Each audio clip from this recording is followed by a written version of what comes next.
Y empiezo a tiempo, bueno, ni tan a tiempo, pero para, pues, para no terminar tan tarde, porque luego también yo tengo la otra clase. De nuevo, y la lata de las clases anteriores, pero simplemente es para recalcar. ¿Qué es una distribución de probabilidad, compañeros?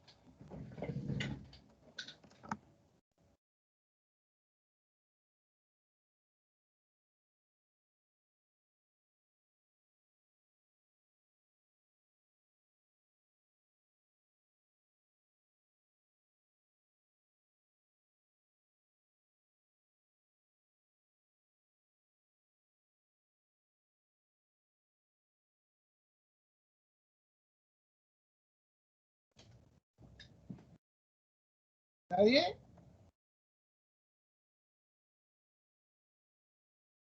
Es una función de probabilidad para un hecho, o sea, la probabilidad de que suceda un hecho. Correcto. Disculpen que se lo repita casi cada clase de esta unidad, pero es para que nos situemos. O sea, ¿qué es lo que estamos viendo? Pues estamos viendo distribuciones de probabilidad estándar. Es decir, son distribuciones conocidas que ya se han estudiado bastante y que lo que tratamos es que cuando tenemos un fenómeno, por ejemplo, queremos medir si un hecho es falso o un hecho es cierto, o si va a ganar Biden o va a ganar Trump, o cosas por el estilo. Tratamos de ajustarlo, por ejemplo, en el caso de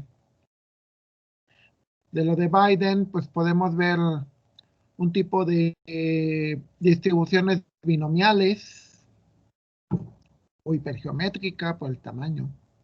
Digo, si tenemos una muestra grande. Entonces, bueno, lo dividimos en dos grandes partes. Las distribuciones de variable aleatoria discreta, que son las primeras, que fue Poisson, hipergeométrica y binomial. Hay más, aclarando, hay muchas más. Y las distribuciones continuas, donde la función es continua, donde hay un fenómeno que no se conoce exactamente su probabilidad, pero la probabilidad de que el evento suceda en cierto periodo, en cierto espacio, se puede conocer. Ok, no se me olvidó, hay que compartir pantalla, ya, ok. La siguiente distribución que vamos a ver se llama distribución T o distribución T de estudiante, T de student. Se le conoce como T, la distribución T o distribución T de student. Y se utilizan en casos donde hay pocas muestras, es decir, cuando tenemos de 30 o menos elementos. Y cuando la desviación estándar de la población no se conoce. Es decir, tenemos un fenómeno que tenemos pocas muestras y no sabemos cuánto es la desviación estándar. Ya ven que, por ejemplo, la normal, no, la normal tenemos que saber la media y tenemos que saber la desviación estándar para poder hacer la aproximación. Este, la distribución T es menor en la media y más altas en los extremos, o sea, funciona como una especie de joroba de camello, ¿no? Tiene proporcionalmente mayor parte de su área en los extremos que la distribución normal. De alguna manera, ahorita lo vamos a ver. Esto es la distribución T de student. La distribución T de student, la normal o la naranja, que es decir, la mayor parte del área está en medio. Y en el caso de la T de student, no, la T de student es como la azul para abajo. O sea, se trata de la curva está más achatada, o sea, está más hacia abajo. Y entonces podemos ver que los lados es más grande la posibilidad de que lo que está en medio, ¿no? Es decir, como no conocemos la distribución, la desviación. A ver, repasando de nuevo, ¿a qué nos referimos con la desviación estándar? ¿Y por qué es importante?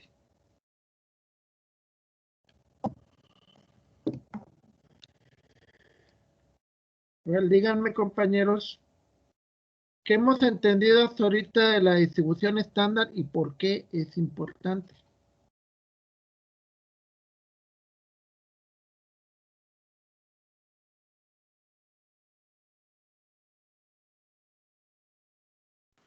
Bueno, nos ayuda a entender fenómenos donde son simétricos, ¿no? Y a ver dónde se concentran los valores, ¿no? Que por lo general es en la media. Ok, pero la desviación más que todo te indica qué tanto se parecen los valores a la media. A ver, de nuevo, imagínense que les digo, la población de San Luis Potosí es moreno claro, pero tiene una desviación estándar grande. ¿Qué significa? Pues significa que si tienes una desviación grande, pues va a haber gente blanca, blanca y va a haber gente morenita, morenita.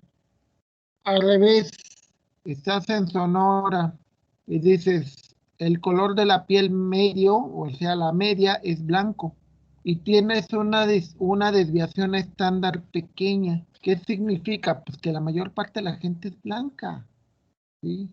La desviación estándar es muy importante porque te permite ver qué tanto confío en este punto de medio. En la distribución normal, yo asumo que la mayor parte del área, la mayor parte de la probabilidad está en medio. Es como, por ejemplo, un volado.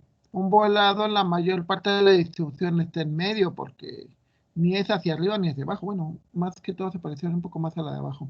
Les decía, comparaciones como el peso de las personas, la mayor parte de la persona está en medio. Personas súper gordas son poquitas, personas súper delgadas son poquitas. Pero en el caso, por ejemplo, de la TED Student, estamos hablando de que más o menos distribuido en todos los tres sectores, es decir, tanto a los lados como en medio, no hay una preponderancia. En medio la curva no es tan hacia arriba como para que le gane a las de los lados, es decir, tanto puede haber muchos elementos de abajo como muchos elementos de, por ejemplo, si vemos así la curva, podríamos decir, bueno, que se parece mucho bueno, obviamente debería estar un poquito menos hacia arriba, hacia la parte del ingreso en México. O sea, hay mucha gente muy pobre, hay gente muy rica, aunque es muy poca, y la parte de en medio es la que tratamos de que crezca más, de que sea más la más grande, ¿no? Pero bueno, no, ni la parte del medio, o sea, la parte del medio tampoco somos tantos. Entonces, aquí la diferencia de la curva, podrán ver que está más achatada, es decir, esta área del medio no es la más grande, está más distribuida hacia los lados. Las fórmulas, el área para sacar la T-Student es el valor de X, que es lo que queremos, el evento que queremos comparar menos la media, sobre ese que es ¿qué es la desviación? Pero se supone que la desviación la conoces, sea como la varianza, menos la raíz cuadrada de n, siempre y cuando el tipo de población es infinita. Y si la población es finita, entonces vamos a tener esta fórmula de este lado, donde n mayúscula es toda la población y n minúscula es la población de la muestra.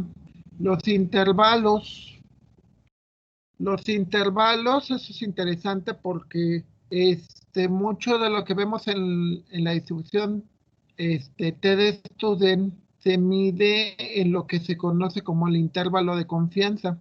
El intervalo de confianza lo podemos entender como los valores en los cuales una hipótesis es cierta, ¿sí?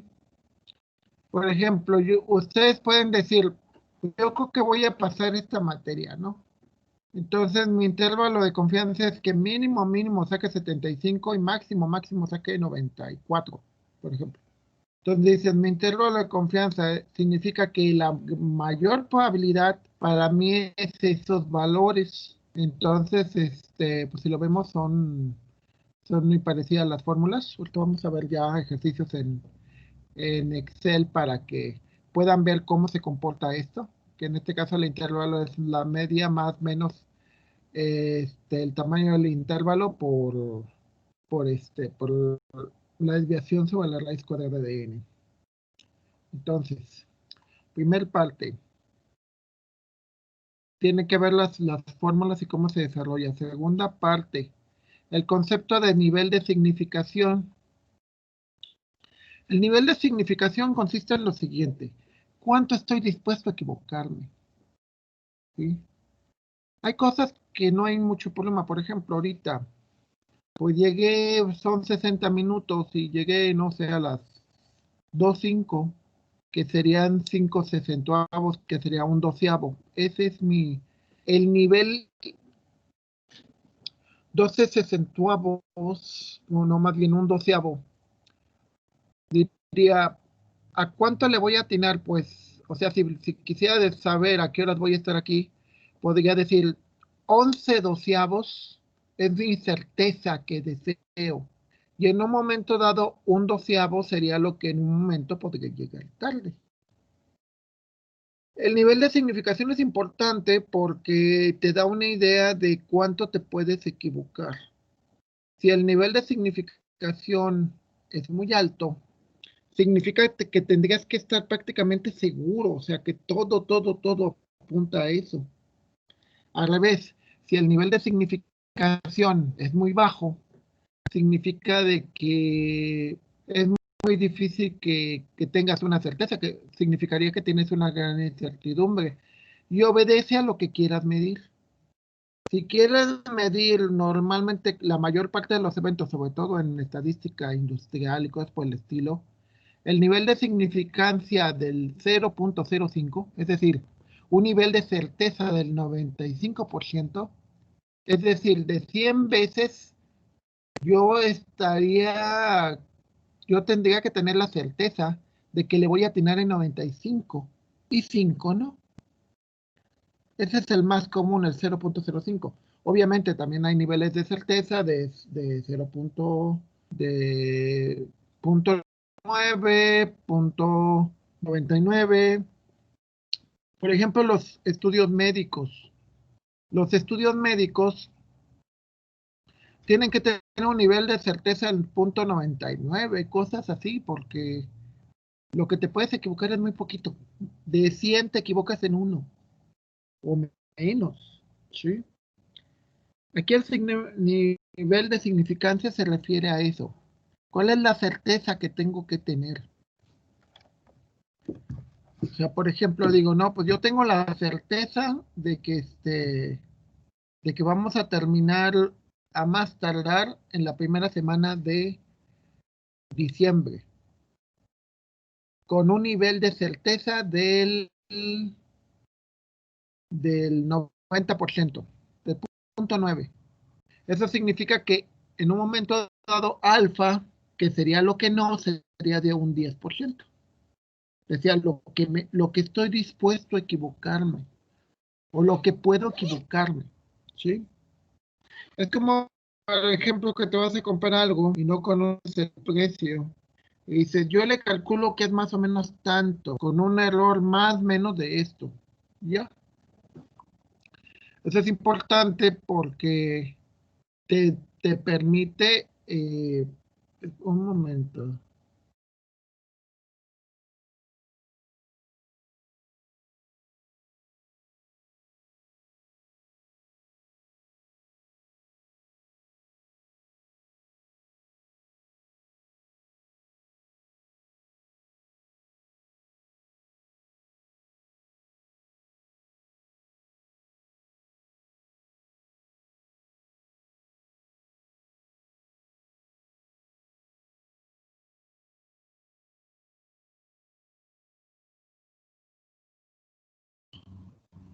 ¿Me podrían esperar tantito 5 minutos en lo que trato de resolver un problema de internet?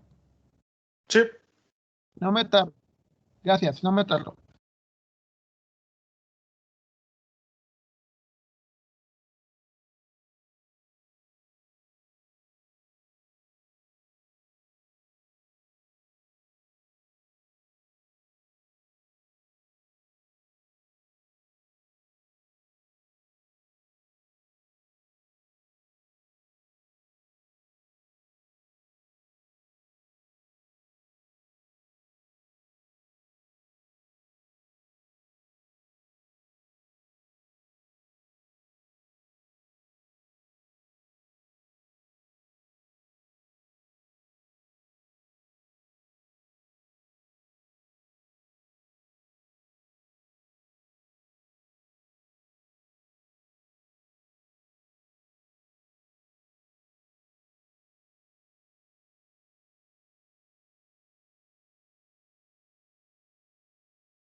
Perdón, pero aquí soy el ingeniero de soporte, así que doy soporte a 3 usuarios, 4 conmigo, así que por eso hay problemas y yo trato de arreglarlos. Ok, entonces de nuevo regresamos. Nivel de significancia. Nivel de significancia significa cuánta certeza tienes. Sabemos que la probabilidad es el 100%, entonces si tienes un nivel de significación del 5%, significa que de cada 100 estás dispuesto a equivocarte 5 veces. Si tienes un nivel de significancia del 15%, significa que estás dispuesto a equivocarte 15 veces y 85 atinarle. Lo cual, pues obviamente, depende en qué lo vayas a probar. ¿Sale? Ejemplo. Yo me puedo equivocar en una calificación parcial, después la corrijo, pero lo que yo no me puedo equivocar es en una final. Ahí sí cambia el asunto. Entonces, ahora, hay un detalle importante. El nivel de significancia, eh,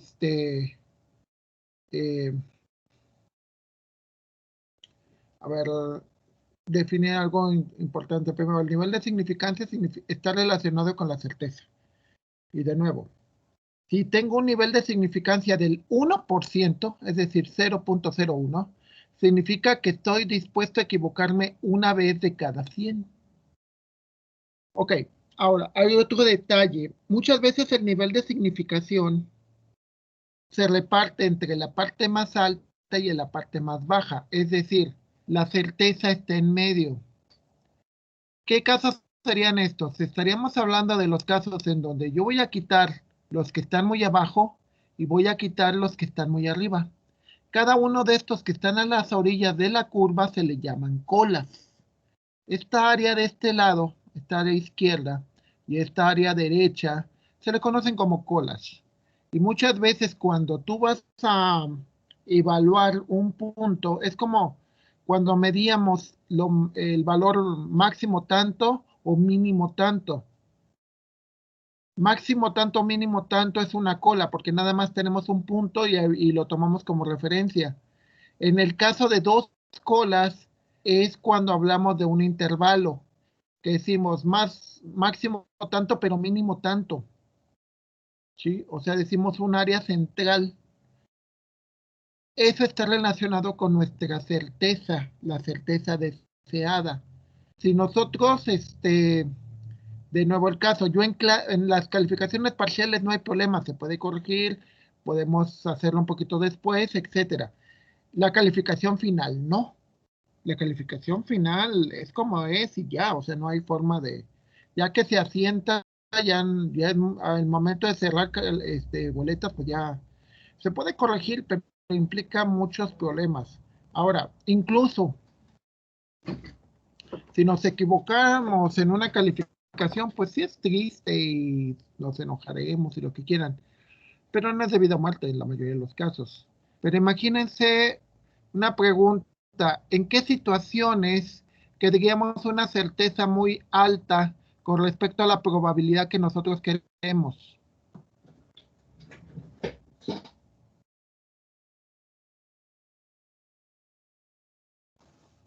¿En qué casos, compañeros?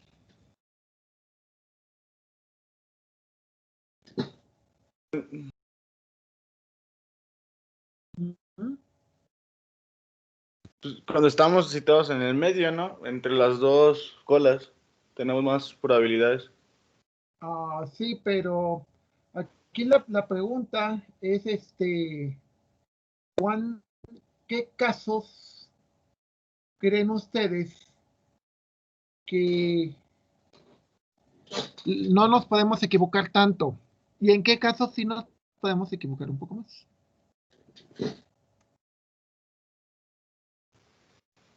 No sé, en un examen de mensual, igual sí no te puedes equivocar tanto, pero hay más chance que en una segunda oportunidad o algo así. En un examen especial ya no. Sí, ya no tienes que equivocarte. Sí, ya no te puedes equivocar, ya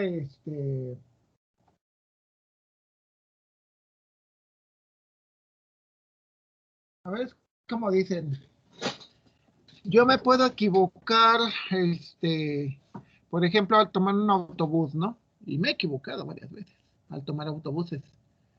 Pero lo que no me puedo equivocar, por ejemplo, es lo que no me debo, o me debo de equivocar poco, y me he equivocado, es manejando, ¿sí? ¿Por qué? Porque ¿qué pasa si atropellas a alguien y lo matas?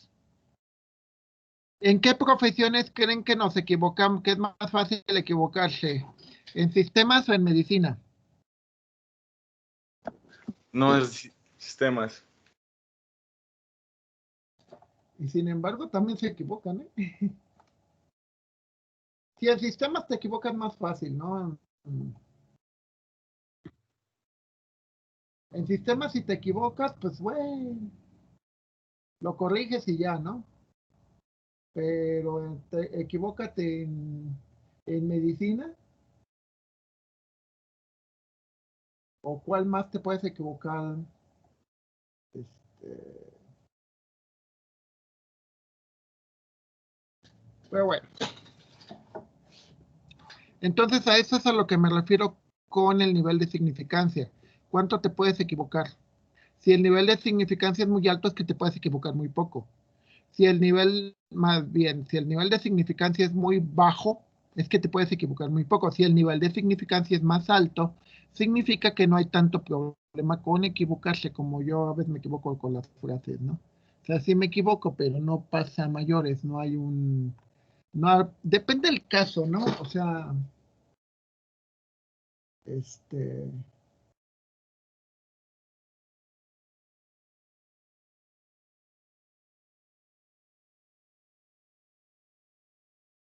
Decimos que que bueno, el grado, esto tiene que ver con algo que es también importante que vamos a ver más adelante con más detalle, que tiene que ver con los conceptos de hipótesis. Una hipótesis es una afirmación que no sabes si es cierto o es falso, la tienes que comprobar. El caso de, perdón, el caso ahorita que tenemos con Trump. El caso que tenemos con Trump es de que tenemos la hipótesis que va a perder. De hecho, pues hoy son las elecciones, ¿no? Entonces, es nuestra hipótesis. La hipótesis es, Trump va a perder por malo, por esto, por lo otro.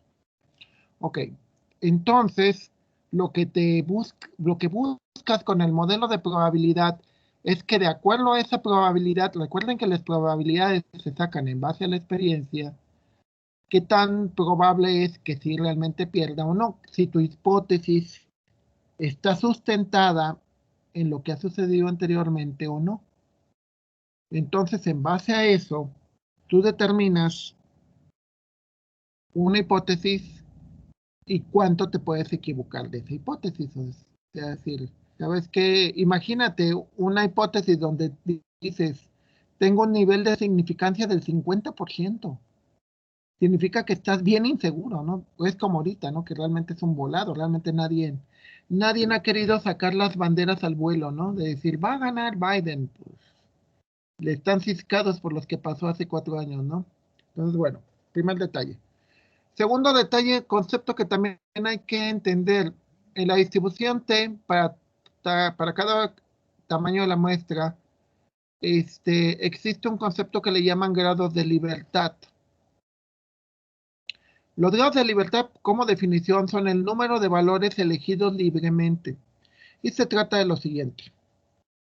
Creo que todos, incluso desde niños, nos ha tocado que cuando vamos a jugar y tenemos que hacer equipos, cuando empezamos tenemos a todo el grupo para elegir. ¿Estarán de acuerdo?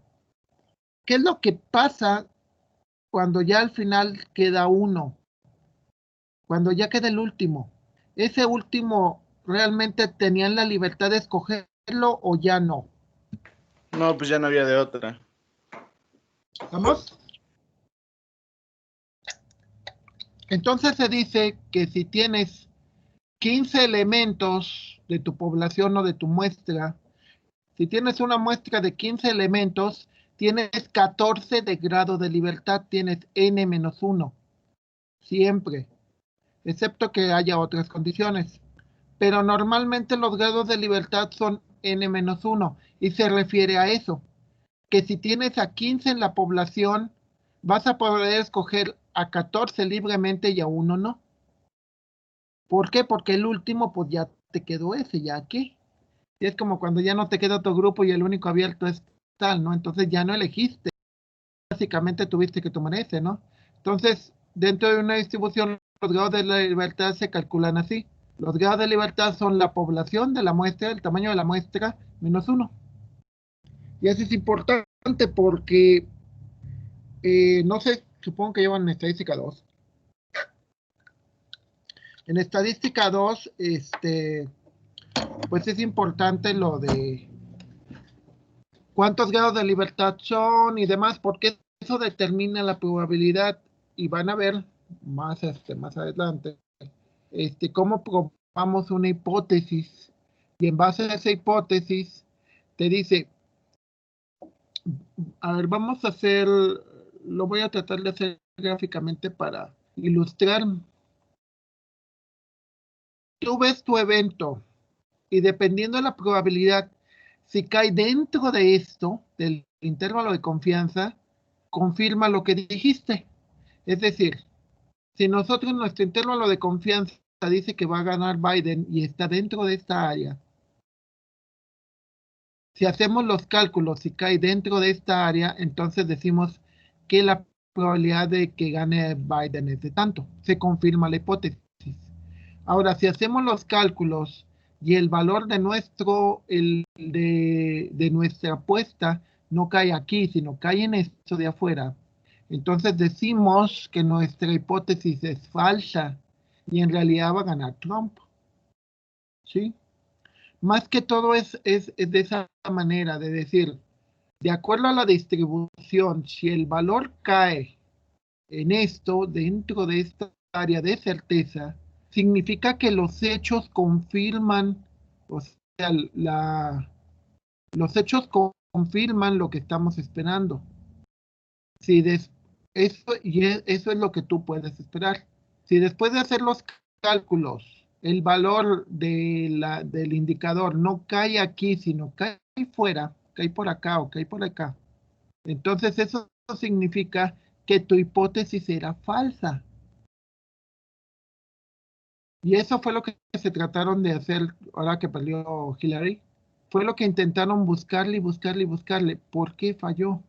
¿Por qué cayó al final de acá abajo y acá arriba? ¿Por qué al final de cuentas, si se suponía que tenía toda la certeza del mundo que iba a ganar y al final perdió?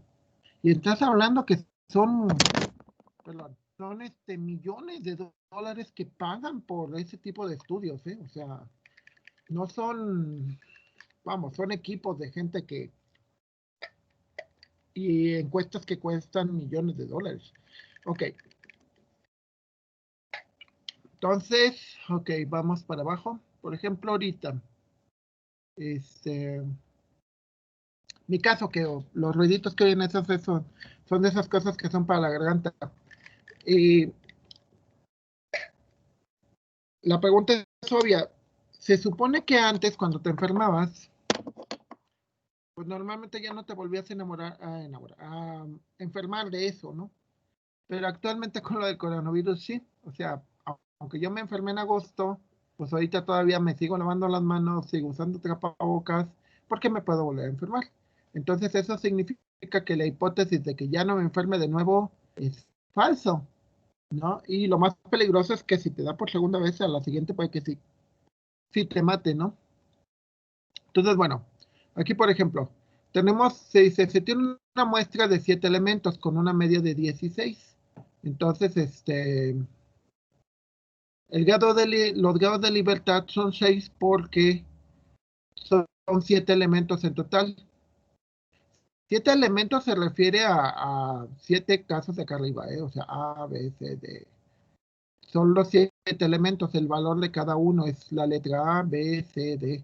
Y los grados de libertad son 6, porque de esos 7 elementos puedo escoger a 6 y el séptimo ya no. Me dice que si hago el promedio me va a dar 16. Obviamente aquí no sabemos cuánto es la desviación, simplemente lo único que nos dan son la media.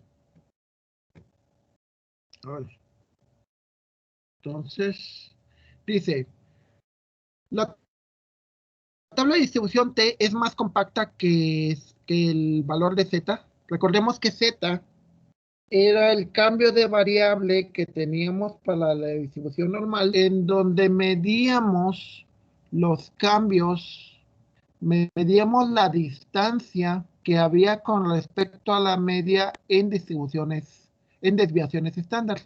Entre menos desviaciones estándar significa que estaban más cerca del medio y por lo tanto tu probabilidad es más alta. Y muestra las áreas de valores para unos cuantos porcentajes, es decir, no mide para todos los casos, nada más mide para 10%, 5%, 2% y 1%. ¿A qué se refieren estos porcientos? Se refieren a lo que les comentaba del nivel de significancia. Si tengo que estar muy seguro de lo que necesito, tendría que usar un 1% de nivel de significancia. Es decir, de 100 oportunidades estoy dispuesto a equivocarme una. Al revés, si por ejemplo lo que puedo hacer, digamos, imaginemos que repruebo a Edgar. Sí, a ver, no es, ay, el mouse de repente no me recuerda bien. Y supónganse que no, aquí no hay, este es otro grupo. Imagínense que repruebo al Dair. Entonces al Dair pues se enojará, me dirá de cosas, me recordará el 10 de mayo, lo que sea. Pero pues no pasa de que se la corrija y ya, vamos. Me equivoco, pues ni modo.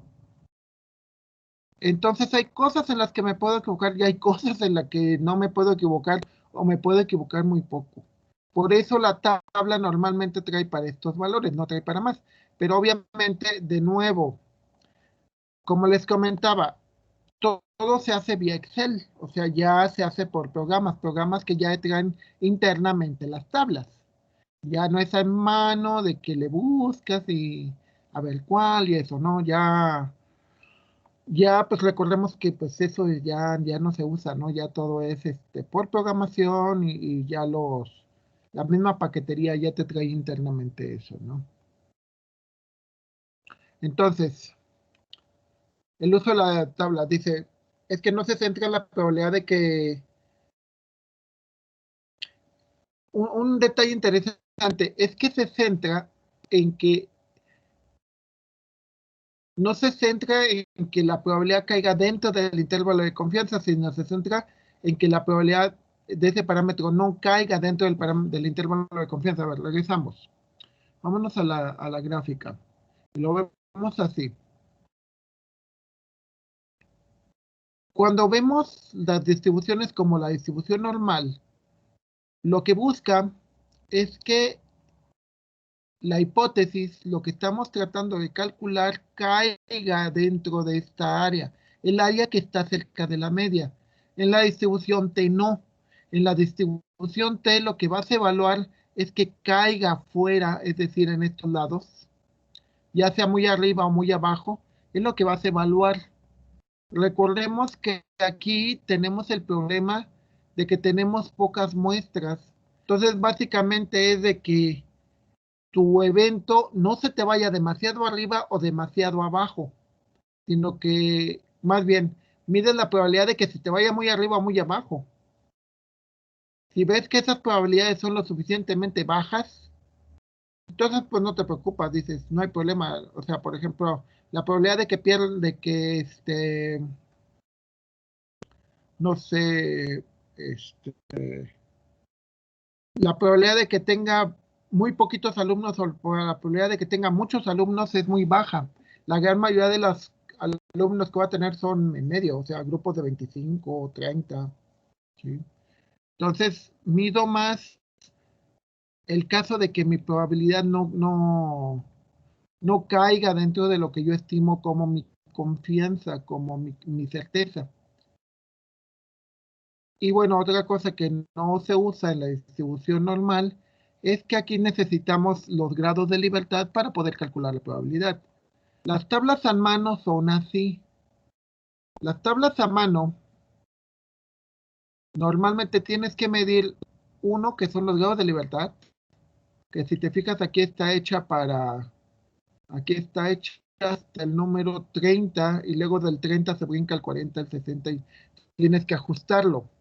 Se supone que ya después de esto ya mejor usa una distribución normal, no uses la distribución T. La distribución T son para cosas más chicas. Si te fijas, va bien hasta el grado 30. De 30 en adelante, mejor usa la distribución normal. Y nada más se evalúa para punto 1, punto 0.5, punto 2 o punto 0.1. Punto 0.1 es nivel de significancia del 1%. Nivel de significancia del 2%, es decir, una certeza del 98%. Punto 0.5, nivel de significancia del punto 0.5 significa un nivel de certeza del punto 95. Pero de nuevo, recuerden, como les comento, todo esto se hace vía Excel. Entonces, pues no es muy necesario las tablas. Obviamente lo que sí es necesario que entendamos que es el nivel de significancia, porque eso te lo va a pedir, y que son los grados de libertad. Eso te lo va a pedir. Por ejemplo, si se desea tener un intervalo de confianza del 99% del tiempo recorrido para realizar un trabajo, es decir, solamente te permite equivocarte una de cada 100. Es para lo que tenemos que tener una amplia certeza. O sea, por ejemplo, cuando acepto un trabajo, pues puede ser que no tenga mucha certeza, no hay ningún problema. Si no me gusta o demás, pues igual busco otro después. Pero, por ejemplo, cosas que debería tener una certeza muy amplia sería cuando escojo mi carrera, debería de tener una amplia certeza. Cuando me caso, cuando me casé, tuve una alta certeza. Me explico, hay cosas que tienes que estar muy, muy seguro y hay cosas que, pues, te puedes equivocar un poco más. ¿Ok? ¿Hasta ahorita alguna duda, compañeros?